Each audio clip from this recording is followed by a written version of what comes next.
I'm like, hoping, but Yeah, good luck. I'd settle for a week too. Here, take care. When is that show going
on?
Please be seated.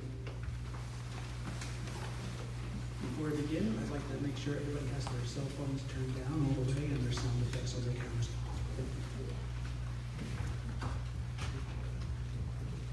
Welcome, friends, family, and honored guests. We are here to celebrate love.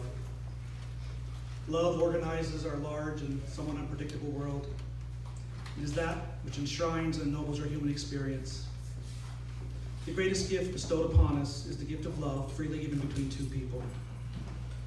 Thank you for joining us today and witnessing the next big step for Tony and Melissa's journey together.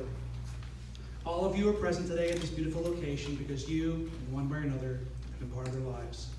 On behalf of the bride and groom, a big welcome to you all. I would like to start with a quote from the movie Juno that are a couple of things describes the relationship very well.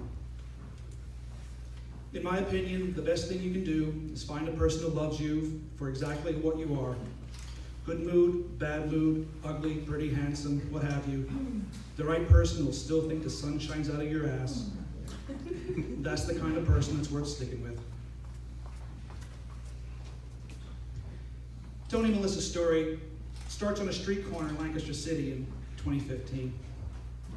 It was First Friday on a warm July day in Lancaster City, a day when performers choose their spots to entertain walkers-by. Tony had just parked his car and was walking to the city as he did most First Fridays. It was a scary time for him. He was at the end of a 15-year marriage and not feeling very sure of himself.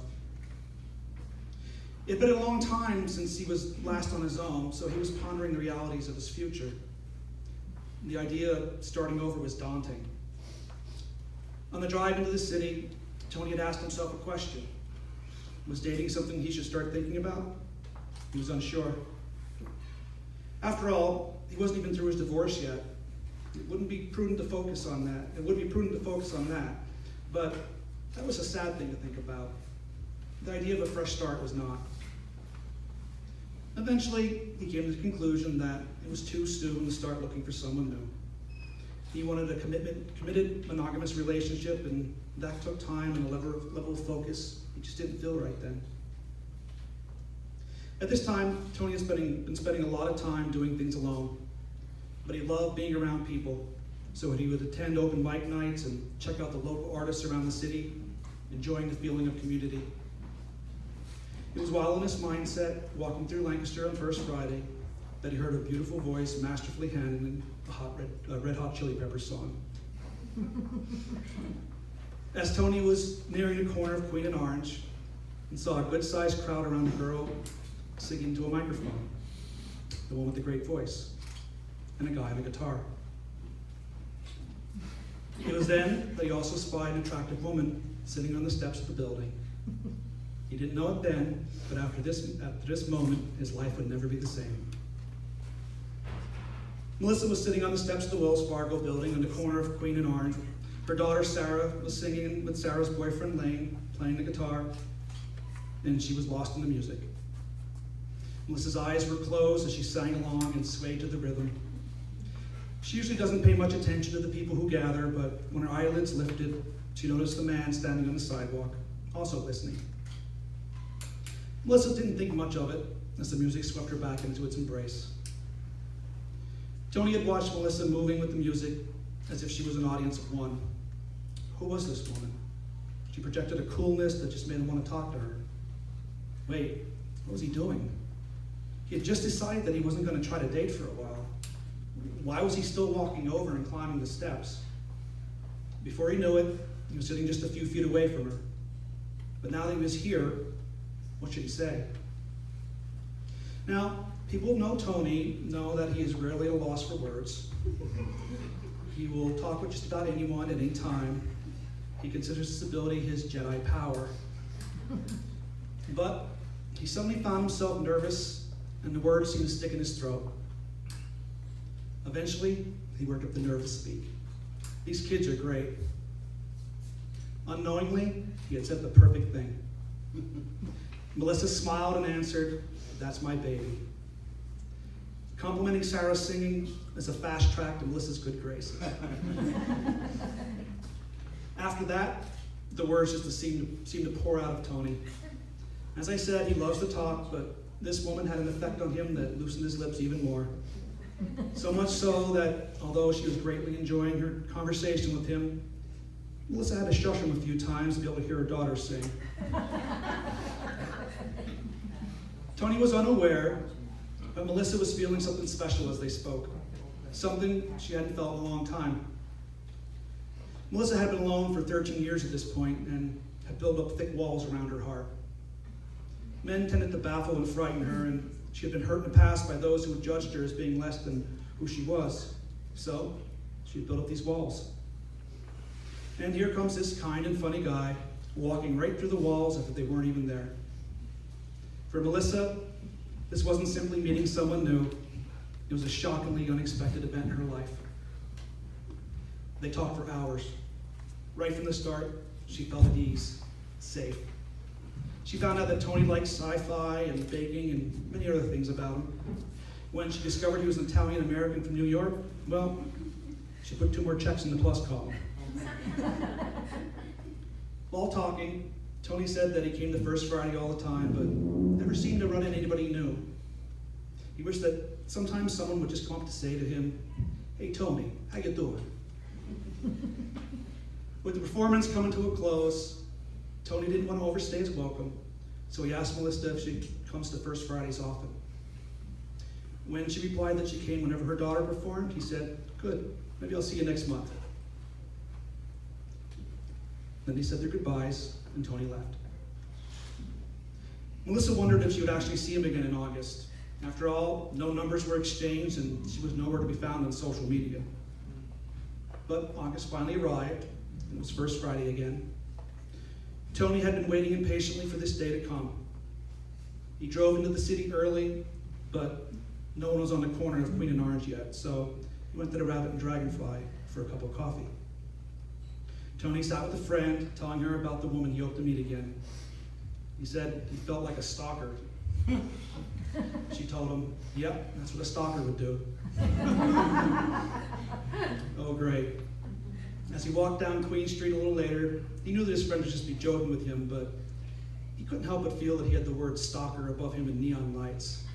Great, I'm a stalker. Sarah and Lane were set up, and Melissa was once again purchased to listen to them when she saw Tony crossing Orange Street. As he approached, Melissa yelled, "Hey Tony, how you doing?" in the worst New York accent he had ever heard. But that didn't matter. She had remembered him, and with that, it was as if a stiff breeze had blown away his fears. Tony sat down to return a greeting when he suddenly realized something. He had forgotten her name. His anxiety cranked back up as he struggled to remember it while carrying on a conversation at the same time. He knew it started with an M, so in a panic, he started reviewing M names in his head. Mary, Marcy, Michelle. It was then that what usually never happened twice in one day, and he heard, "Hey Tony, how you doing?" Some friends from the coffee shop came over to say hi, and finally put him out of his misery as Melissa introduced herself to them. Melissa, that was it, Melissa, Melissa, he would never forget it again. They talked into the evening like old friends until First Friday was once again over. They were both intending to watch Sarah and Lane perform at a local place that Wednesday, and so made unspecific plans to see each other there. Tony arrived early as Sarah and Lane were setting up. He waved, then sat down at the bar to wait for Melissa, using an old trick of ordering a water and placing the glass in front of the seat beside him to hold it open. Unbeknownst to him, Sarah and Lane were keeping an eye on him to see how much he drank. Tony wasn't sure if Melissa even intended to sit with him, but sure enough, when she arrived, she slid onto the stool right next to him. The conversation flowed freely again, and by the end of the evening, Tony got up the nerve to ask Melissa out to dinner. Earlier, Melissa had discussed this possibility with a friend who had given her the advice, go for it. So she said yes. A little while later, Tony walked Melissa to her car. They spoke a little longer at the car, and then Melissa moved in to hug Tony goodnight. Unfortunately, Tony was tuned to the wrong station and kissed her instead. She instinctively began to return the kiss until her brain caught up, and she pulled away, saying, "Whoa." Tony apologized, and Melissa tried to assure him that she wasn't angry, she just wasn't ready. They both left that night thinking they had blown it for sure. But Melissa texted Tony later explaining that although she liked him, she just wanted to take it slow. He agreed, just happy that the date was still on. When Saturday came around, Tony took Melissa to the Lancaster Dispensing Company. The bump in the road from earlier in the week was quickly forgotten, as they were soon again caught up in each other. That evening, after talking at Melissa's place for a few hours, Tony finally tuned into the right frequency, gave her a warm hug goodnight. After that evening, Tony and Melissa were pretty much inseparable. Hardly a day went by when they weren't together. Hugs turned to kisses as their relationship grew stronger. as the days rolled by and they learned more and more about each other's special qualities. At one point, they were in Tony's living room and he just started doing a little dance. Melissa asked, "What's wrong with you?" Tony replied, he was just happy they were together. It was December 19th, 2016, and Melissa was recovering from surgery she had undergone. They were in Tony's apartment and Sarah and Elaine were coming over to dinner. They were planning on celebrating Christmas early as Tony had plans to be with his family in Ohio over the holiday. While waiting for Sarah to arrive, Tony asked Melissa to come sit down with him next to him on the sofa. He was there, under the gaze of the Christmas tree. He reached into his pocket and pulled out a small box and said, "This isn't a Christmas gift. Well, it is, but it's also a life present." Then he showed her the ring he had been hiding and asked, "Will you marry me?" The tears flowed freely as Melissa said yes. Tony's tears, not Melissa's. She had quickly snatched the ring from the box and placed it on her finger while tears clouded his vision. She then had a thought and asked, "Oh, was I supposed to let you do that?" Later they confirmed that he was indeed supposed to put the ring on her finger, so they staged a do-over. Both Melissa and Tony have told me they fell in love early while dating, long before it was expressed between them. They just seemed meant to be with each other like matching puzzle pieces. Tony feels lucky to have such a wonderful woman when he most needed to. Someone who completes him and gives him great joy whenever he sees her. He has no hesitation when it comes to making Melissa his wife. He can't wait to make her his wife. Melissa once wrote a note to Tony that best sums up her finding the perfect partner. "You are the love of my life and my best friend. You are my first thought in the morning and my last thought at night. Words cannot convey just how much you mean to me, so I love you, will just have to suffice."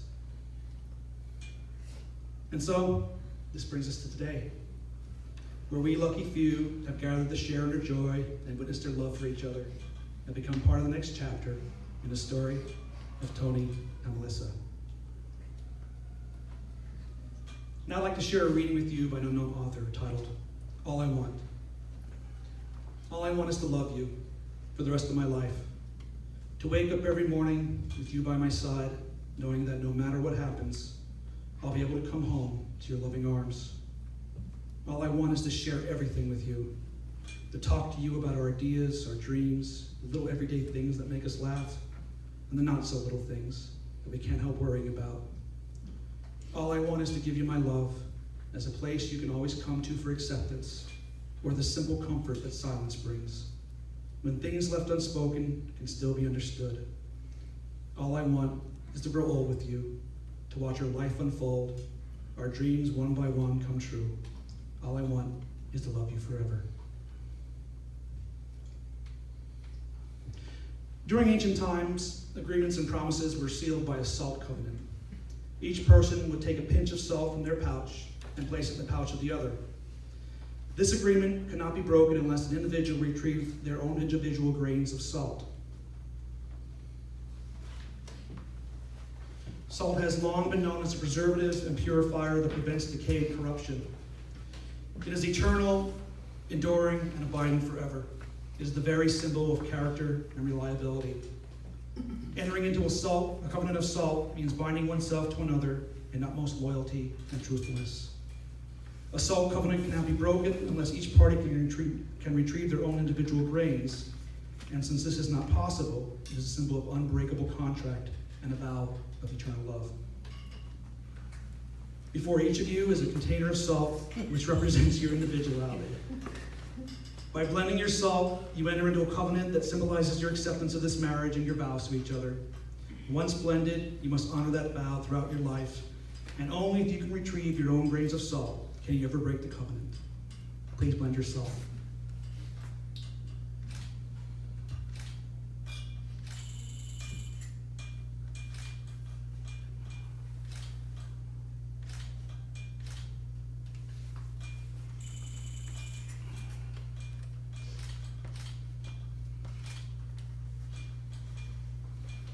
And as these grains of salt are inseparable, so may you also be forever together. In marriage, two people turn to each other in search of a greater fulfillment than either can achieve alone. Marriage is a bold step, taken together into an unknown future. It is risking who we are for the sake of who we can be. The words we say today have no special powers. The power of the wedding vows is merely a reflection of reality. The reality that already exists in the hearts and minds of these two people. Tony and Melissa will now share their vows with each other on this special day. May we please have the rings?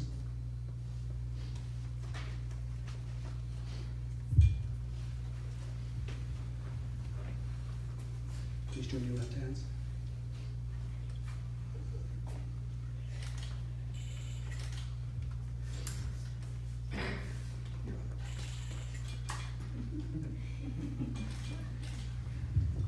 Tony, please repeat after me. I, Tony.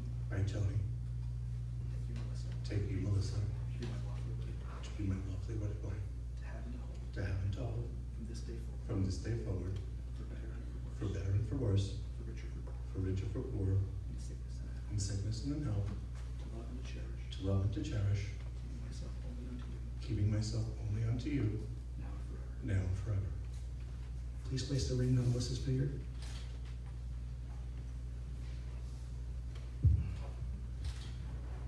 Melissa, please repeat after me. I, Melissa, take you, Tony, To be my lawfully wedded husband, to be my lawfully wedded husband, to have and to hold, to have and to hold, for better and for worse, for better and for worse, from this day forward, from this day forward, for richer, for poorer, for richer, for poorer, in sickness and in health, in sickness and in health, to love and to cherish, to love and to cherish, keeping myself only unto you, keeping myself only unto you, now and forever. now and forever. Please place Tony's ring on his finger. Please join hands. Tony and Melissa, you have formalized in our presence the existence of the bond of love between you, vowing to be loyal and loving towards one another. You are reminded each day of your commitment to this marriage with the wearing of your wedding rings. Just as the circles without end, your love for each other is eternal. Just as your rings are constant, your commitment to each other will never fail. In the presence of your family and friends, you've declared your deep love and affection for each other. You have stated your wish to be together, always open to a deeper, richer friendship and partnership. You have formed your own union, based on respect and honor. Therefore, by the powers vested in me by the Humanist Society and the Commonwealth of Pennsylvania, it is my joyful responsibility to officially acknowledge your union as husband and wife. You may now seal your marriage with a kiss.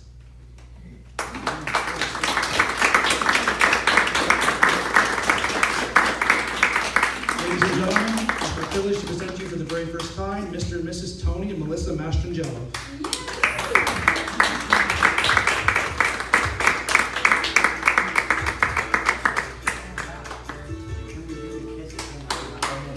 It's always been about me, myself and I.